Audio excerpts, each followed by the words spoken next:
Bonjour à tous, je voulais faire une vidéo aujourd'hui sur la gestion des énergies parce que ça me semble carrément important.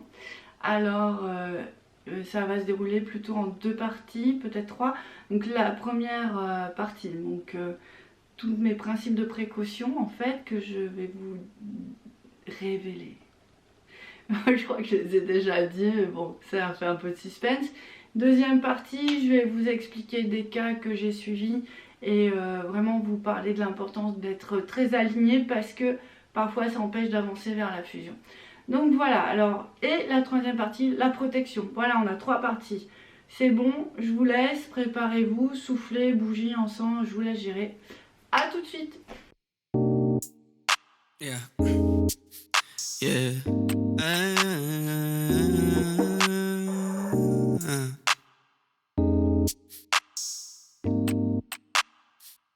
Donc la première partie, c'est plutôt comment on gère ces énergies de flammes jumelles parce que c'est un peu marathon. Donc il ne faut pas se perdre en route, il faut avoir de la force jusqu'au bout. Vous savez comme moi que justement on se fait beaucoup aspirer nos énergies dans le processus. On est extrêmement fatigué, on a toute notre âme qui travaille d'une manière très très intense. Du coup les énergies ne viennent pas toujours jusqu'au corps et on se retrouve un peu bloqué. On a plein qui n'arrivent pas vraiment à gérer leur quotidien parce que plus la force quoi en fait. Donc il faut faire vraiment attention. Pour ce faire, moi je vous donnerai quelques conseils. C'est que la flamme, c'est vrai que c'est un chemin de solitude plutôt. Alors pourquoi? Parce qu'en fait quand vous êtes en process de purification, ça fait un peu un mouvement tout autour de vous, sur vous et autour de vous, parce qu'en fait ce processus il va toucher aussi votre entourage, votre famille et une partie de vos ancêtres. Donc si vous laissez rentrer quelqu'un dans l'histoire qui n'est pas purifié au même moment que vous, à la même fréquence, je pense à un ami mais qui n'est pas destiné à être flamme jumelle par exemple, ça peut être possible que vous commenciez à faire sa purification, en tout cas que vous preniez le poids de sa purification en plus et ça peut vous fatiguer. Donc il ne faut pas trop se disperser dans j'appelle à droite à gauche et tout ça. Il faut vraiment être sûr de qui on appelle et pourquoi. Si c'est pour combler la solitude, travaillez sur votre solitude parce que de toute façon, tant que cette faille-là n'est pas comblée, vous vous retrouvez bloqué en fait. Comment on gère son entourage, en fait, on fait vraiment attention.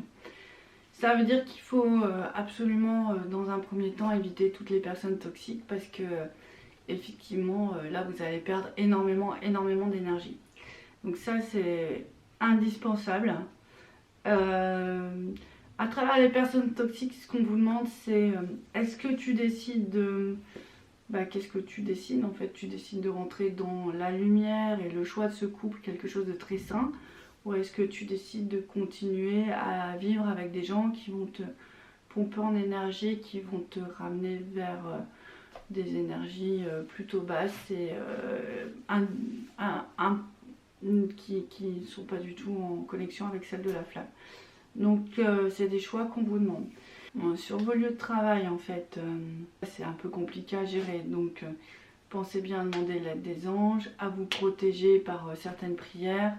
Il y a certains d'entre vous qui passent les vidéos sans son et du coup ça les protège et puis ça aide tout le monde. Qu'est-ce qu'il y a d'autre encore? Vraiment Saint-Michel et Ashmael, Marie. Voilà, il y a différentes manières d'être protégé. Il faut que vous trouviez celle qui correspond au bon moment de votre évolution, celle qui va être vraiment efficace. Alors les pierres peuvent aider certains, mais attention, ça ne va pas aider toutes les flammes jumelles. Pour certains ça va stabiliser, mais en même temps une pierre va avoir un niveau d'énergie qui va contracter autour de l'aura toute l'énergie, alors que nous on veut qu'elle s'étende le plus possible pour se retrouver. Donc faut être prudent avec les pierres. Donc l'idée c'est vraiment d'éviter au maximum les lieux un peu compliqués vibratoirement, donc un peu lourds. C'est souvent des lieux où il y a beaucoup de personnes.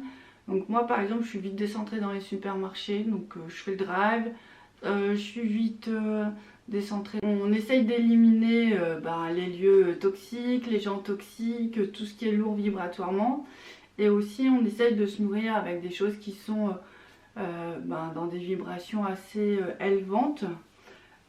Elle vente ça se dit ça. Bon, vous me comprenez.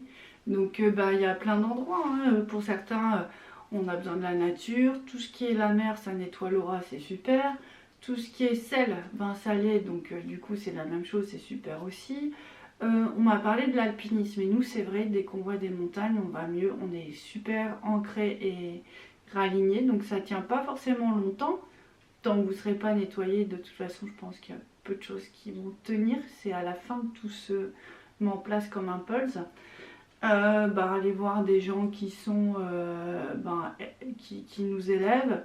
Nous on a regardé beaucoup de documentaires pendant cette période là et à chaque fois ça nous a donné beaucoup de force. Et dans la nourriture aussi, soit énergétisez vos plats pour ceux qui font du magnétisme, soit faites demander à ce que ce soit béni ou magnétisé par là-haut. Enfin voilà, il y a plein de petites choses à faire pour maintenir un taux vibratoire le plus stable possible, le plus élevé. En tout cas, c'est pour, dans l'idée de cette vidéo, c'est pour vous donner des clés pour ne pas vous épuiser inutilement et pour aller vraiment avoir assez de force pour aller jusqu'au bout. Parce que moi, je vois des gens essoufflés qui me disent j'en peux plus en fait, je veux plus, c'est inhumain. Et oui, je l'entends, c'est dur, c'est ce que c'est clair, c'est dur, on ne pourra pas dire le contraire. Mais après, il faut qu'on mette toutes les chances de notre côté. C'est pour ça que je vous en parle. Dans un deuxième temps aussi, ce dont on peut parler, c'est vraiment l'alignement. Et ça, je l'ai déjà évoqué, mais on a un peu plus de recul maintenant. Et je voudrais vous parler de quelqu'un en fait. Et c'est pas juste une personne, c'est l'ensemble des flammes comme ça. Vous avez certainement remarqué que quand vous rencontrez quelqu'un, d'une certaine manière, vous allez un peu être décentré, vous coller dans son aura. Genre, je t'aime bien et viens, on se fait un câlin, quoi. Ou dans les énergies, ça fait un peu ça. Et où je bois tes paroles, où je t'écoute, où je t'offre ma lumière, je t'offre mon énergie, on s'aime. Sauf que ça marche pas ici comme ça sur Terre. Donc je pense qu'on fait tout ça parce que... Mais on le fait tout ça. De toute façon, ça c'est clair. Donc moi, régulièrement, je demande à être alignée sur les énergies divines. Et donc ça fait un gros tube de lumière qui descend voilà, jusqu'au centre de la Terre, voire même parfois plus loin. Et là, je m'entraîne. Si quelqu'un me parle, je vais rester dans cet alignement. C'est ça le plus important, c'est pas l'autre. Je regarde la télé, je reste dans cet alignement, c'est ce qui est le plus important. Si on me sollicite, si j'écoute de la musique. Et j'apprends comme ça à vraiment rester aligné en permanence. Mon jumeau, pareil. Alors c'est encore plus dur avec le jumeau parce que forcément, il y a des forces en présence. Mais vraiment, c'est important. Le jour où vous arrivez à le faire, d'autant plus pour ceux qui vivent avec leurs jumeaux, cet alignement-là et ce détachement vraiment aux énergies de l'autre. Je reste dans mon alignement. Et ça c'est une grande victoire. Quand je suis dans cet axe-là, et heureusement j'y suis de plus en plus, déjà en plus, il y a un moment où mon cœur il s'ouvre. Et ça c'est chez tout le monde pareil. Et on rentre dans l'amour inconditionnel. Et là on peut donner l'énergie de cœur à l'autre, mais on ne donne pas notre énergie vitale. Parce que c'est ça le problème, c'est qu'on a besoin de toute notre énergie vitale pour arriver à cette ouverture du cœur. Et aussi pour faire la fusion et les retrouvailles avec le jumeau. Et ça, j'ai pu le voir chez une dame récemment et c'est juste magnifique, quoi. Elle se réaligne et là, il y a une telle... Ça fait comme un grand jet de lumière qui va direct vers son jumeau. Ça fait comme un grand arc de lumière. Et là, lui, à ce moment-là, il ramène de l'énergie dans son cœur aussi. Donc, ils ont fusionné sur le plan des deux cœurs. D'accord ? Et ça, en général, quand il y a la fusion des deux cœurs, les retrouvailles sont vraiment pas loin. Et pour terminer, la protection. Moi, j'ai la protection de Marie parce que j'ai une connexion naturelle avec elle, on va dire. Mais c'était très difficile pour moi d'avoir la connexion avec Saint-Michel. Même si je l'appelais, je le sentais loin. Je le sentais pas proche de moi. Et au fur et à mesure qu'on a nettoyé, mon jumeau et moi, des choses, et qu'on a pu intégrer le plan angélique, là j'ai commencé sentir Saint-Michel vraiment rentrer dans nos vies. Alors je dis pas qu'il n'y était pas, mais c'est plus palpable, c'est plus visible.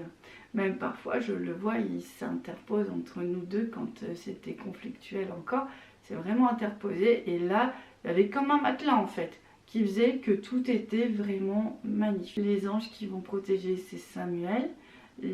Ashmael aussi, je trouve qu'il protège beaucoup. Samuel en ce moment, elle est très très présent, et c'est vrai que tant qu'il y a un trou dans le cœur de la lignée ou sur nous, bah en fait ça fait une ouverture, une porte ouverte en fait aux entités, aux énergies toxiques qui peuvent venir et nous déséquilibrer. Donc du coup il peut être très utile aussi dans ces cas-là. Et puis après il y a le Christ pour ceux qui sont dans une connexion avec lui, il y a Marie, et l'ultime protection c'est la protection divine, vraiment à la fin du processus. Donc ça fait, on retrouve un peu cette sensation d'œuf originel tout autour de nous, et du coup il n'y a plus rien qui rentre quoi en fait, ou alors on se ressent très très très vite. Et quand nous on a ça, on amène aussi la protection à notre entourage, donc moi en l'occurrence mes chats, et à notre jumeau. Alors ça met un petit peu de temps parce que toujours pareil, on n'est pas toujours sur les mêmes plans pour l'instant. Je doute pas qu'on le sera un jour, mais il faut encore laisser un peu de temps. C'est vrai qu'en fin de purification, tout va très vite. Et les jumeaux s'éveillent vraiment à tout ce qui est spirituel. Alors c'est pas qu'ils l'ont pas en eux, hein, mais c'est que vraiment, ils sont pris vraiment dans des boules de toxicité. Ça fait comme des boules toutes noires autour d'eux, il n'y a aucune énergie qui passe, ni dans un sens ni dans l'autre. Donc forcément, ils ne peuvent pas être réceptifs à ça. Tout ça c'est parti à l'heure actuelle. Il y a cette sensibilité qui est de plus en plus présente. Il y a une émission que j'aime pas du tout, et en fait la guidance me demande de la regarder. Donc mon jumeau me dit mais pourquoi tu regardes? C'était une émission avec Alain Delon qui est en interview, et vraiment, enfin je rien contre lui, mais la vie des gens ça m'intéresse pas tant que ça. Et puis donc je regarde, il regarde aussi un peu curieux de voir ce qui va se passer. Et puis on pose la question à Alain Delon, est-ce qu'il croit en Dieu? Il répond que non, mais qu'il croit en Marie. Et qu'il lui parle régulièrement, et que il est très entendu d'elle, il est très écouté, c'est ses propos. Et là, il sort une petite médaille du fond de sa poche, et il a dû penser à Marie en même temps, et en tout cas il nous a transmis toute sa force mariale à travers la TV. Et là ça a fait, bon bah moi, ce que je connais déjà, hein, une grande protection autour de moi, mais là c'était vraiment un cadeau qu'on me faisait parce que j'avais pas besoin de la demander, elle venait. Mais le cadeau ça a été vraiment pour mon jumeau qui, il y a quelques semaines de ça, a commencé à ressentir le processus. C'était plus quelque chose de théorique pour lui, il a vraiment pu le vivre et l'incarner. Et ça c'était génial, en plus que ça vienne d'Alain Delon et pas de moi, parce que du coup il était d'autant plus surpris, et ça c'était d'autant plus émouvant parce que enfin lui il dit moi je suis sourd et aveugle, et enfin il sentait vraiment notre dimension, nos expériences et tout ça.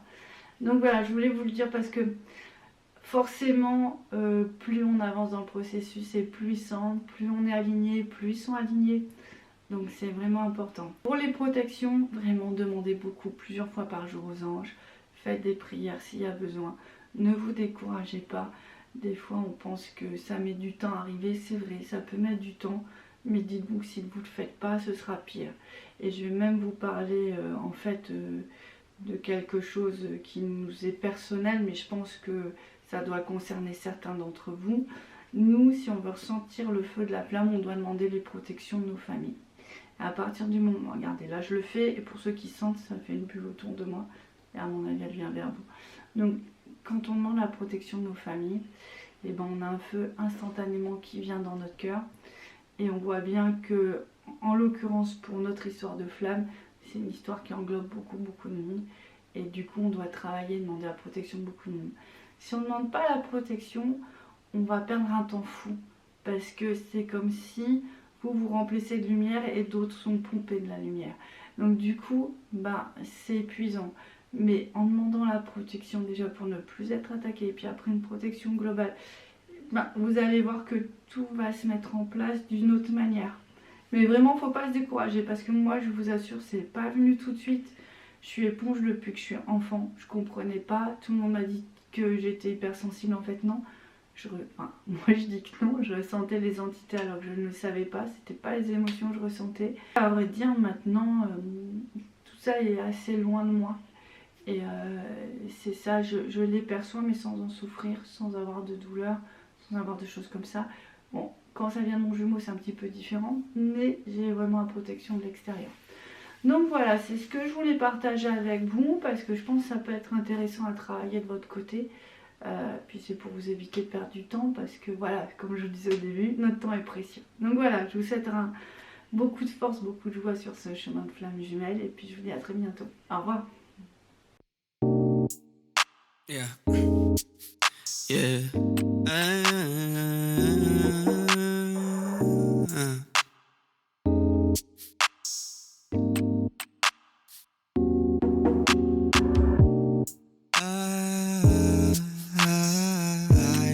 I think I got lost in me outline. Think I got gold in me outline. Think I got silver in me outline. I think I got bronze in me outline. Think I got drugs in me.